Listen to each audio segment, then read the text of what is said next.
हंसी रोक कर दिखाओ, अगर नहीं हंसे तो मान जाऊंगा।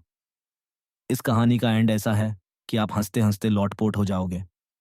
एक बार एक बड़े जुलूस में बहुत सारे लोग बैठे थे। सभी लोग बड़े ध्यान से एक मौलाना साहब का बयान सुन रहे थे।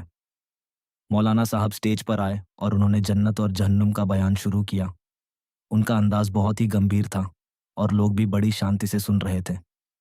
बयान के दौरान मौलाना साहब की नज़र एक आदमी पर पड़ी जो भीड़ में बैठा जोर जोर से रो रहा था।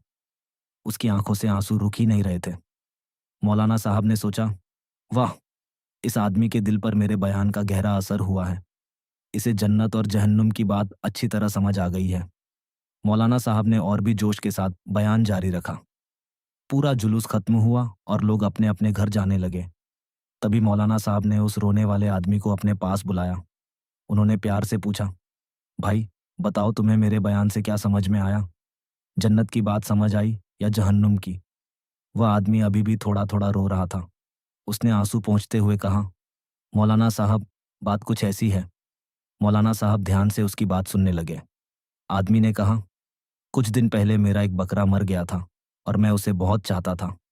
मौलाना साहब को लगा कि शायद अब वह कोई भावुक बात बताएगा, लेकिन आगे जो उसने कहा उसे सुनकर मौलाना साहब भी हैरान रह गए। आदमी बोला, जब मैंने आपको देखा तो मुझे अपने बकरे की याद आ गई।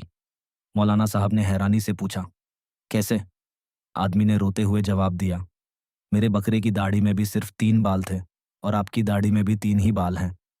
ये सुनकर मौलाना साहब एकदम चुप रह गए और आसपास के लोग हंसी रोक ही नहीं पाए। अगर हंसी आई तो लाल दिल भेजो, नहीं आई तो काला दिल भेजो कमेंट में।